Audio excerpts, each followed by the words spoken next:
We wish we'd have won the game. I wish I didn't throw that interception. I wish I didn't fumble. Next time, we'll do something better. Winning an MVP doesn't change who I am. It doesn't change how I play the game of football.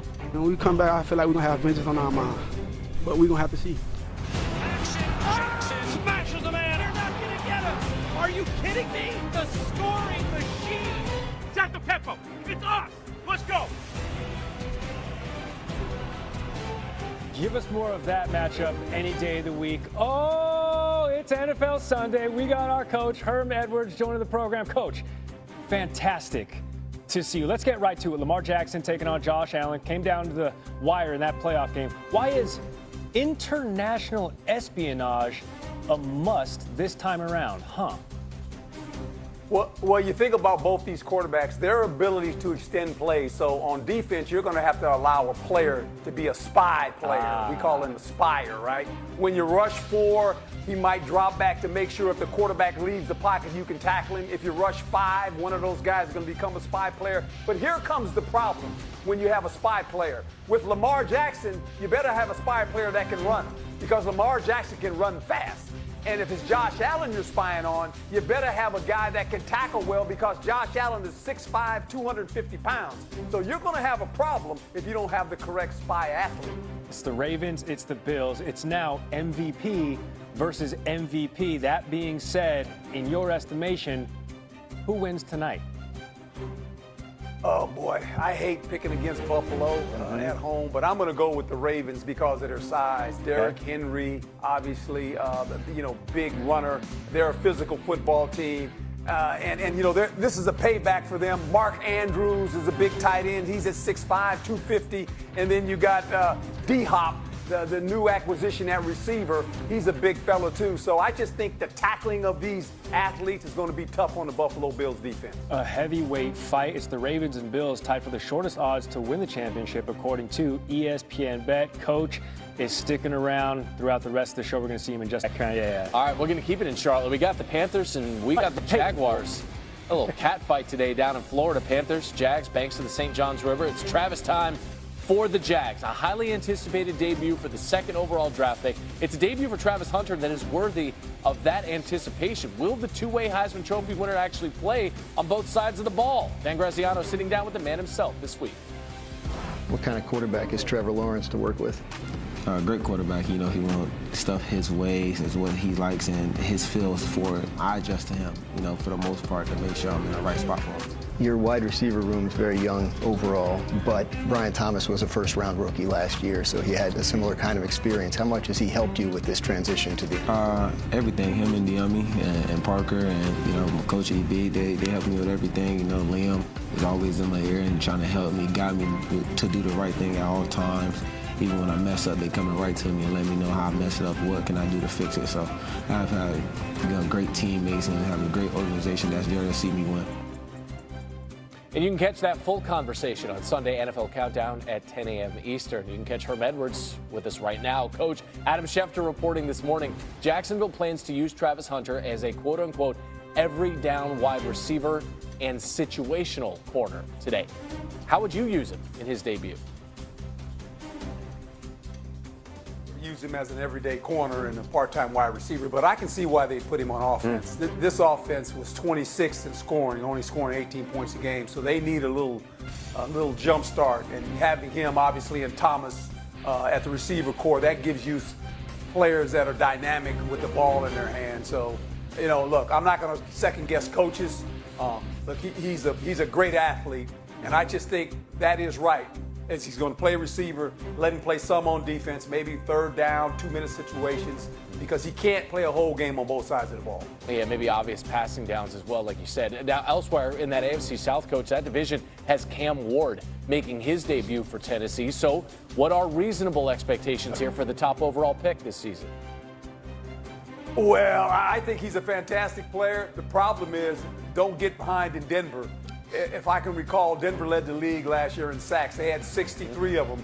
And you'd hate to put him in that position where he's on the road against the Denver Broncos defense and he has to go back and throw a bunch of passes. So make sure you have a good running game. Keep the game tight. Don't get down 2 or 3 scores, because if so, Cam Ward is going to be running for his life against the Denver Broncos defense. You mentioned that 2 or 3 scores. Tennessee more than a touchdown dog in Denver today. That is Herm Edwards. Thank you, sir. NFL, all due respect to the college guys, but the league takes center stage today. First Sunday of the NFL season is upon us. Aaron Rodgers has been around the block more times than a postal worker, but this week 1 is a little different. Not only is it his first in his Steelers uniform, he's also back at MetLife Stadium against the very same Jets for whom he played the last 2 seasons. Another season with our man, Sal Paolantonio, there in East Rutherford for that debut. Sal Pal, what should Aaron Rodgers expect here in his return to MetLife? Good morning, Randy. Welcome to week 1 of the National Football League. Welcome to the Swamp. And as you can see, we've got a monsoon out here, raining sideways. Let me paint the picture for you. Weather-wise, first, you can see the rain. It is supposed to let up at around 11 a.m., be gone, forecasted to be gone around noon, which is an hour or so before kickoff. So that's some good news for both teams. Good news for Aaron Rodgers. Vivid Seats, the online seat service, is projecting above 40% of this crowd at MetLife Stadium will be Steelers fans today. Steelers fans in black and gold. A lot of terrible towels. Some friendly faces for Aaron Rodgers, and he is going to need it because the third forecast for Aaron Rodgers is the Jets defense will be hostile and aggressive. Aaron Glenn, the new head coach, last year when he was with the Detroit Lions as the defensive coordinator, he blitzed the quarterback 39% of the time, second most in the National Football League. And as we all know, Aaron Rodgers is 41 years old, so they're going to test his maneuverability in the pocket and his mobility, and they are going to come after him. Aaron Glenn has blitzing in his football DNA. He coached here under the very famous Rex Ryan of ESPN, who, of course, is the son of Buddy Ryan, 46 defense that won Super Bowl in 1985 for the Chicago Bears against the New England Patriots, and was also the defensive coordinator for the Jets when Joe Namath won the Super Bowl. So it's all about blitzing the quarterback for Aaron Glenn, and that's what they're going to do against Aaron Rodgers today. There's your forecast in 3 parts. You got it, Randy? I got it. I like it's weather on the 6s here with Sal Paolantonio. I do want to point out that Aaron Rodgers needs a better start. He's lost his last 3 season openers in which he's played more than 1 drive. Sal Pal, stay dry, stay cool. We'll talk to you soon. I'm telling you right now, Coach sees that rain. He says, that's football weather, baby. Justin Fields also making his debut with a new team against his former team. Coach, how possible is it that Fields actually outshines Rodgers on the field in this game?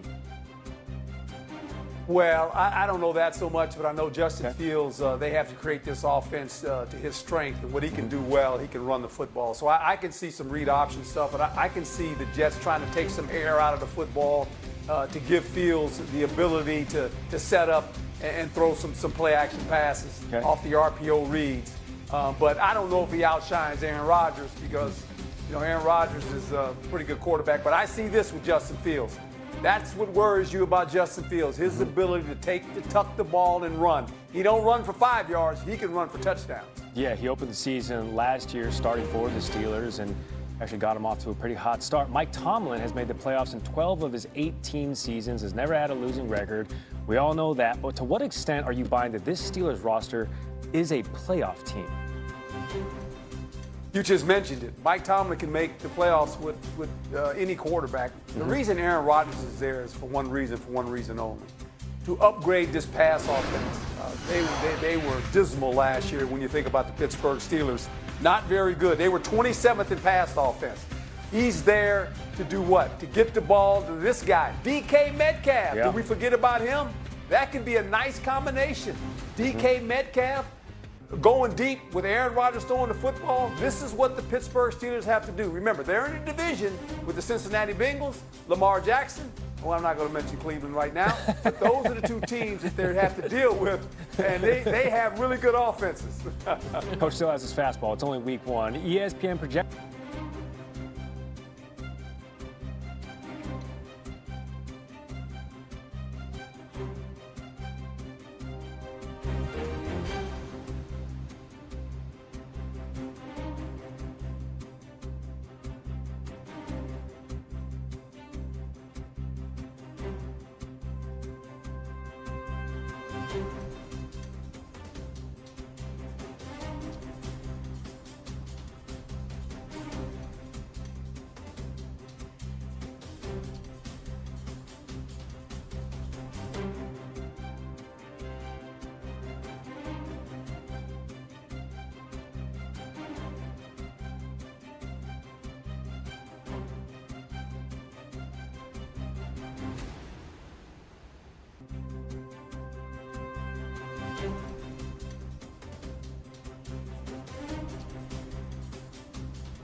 you.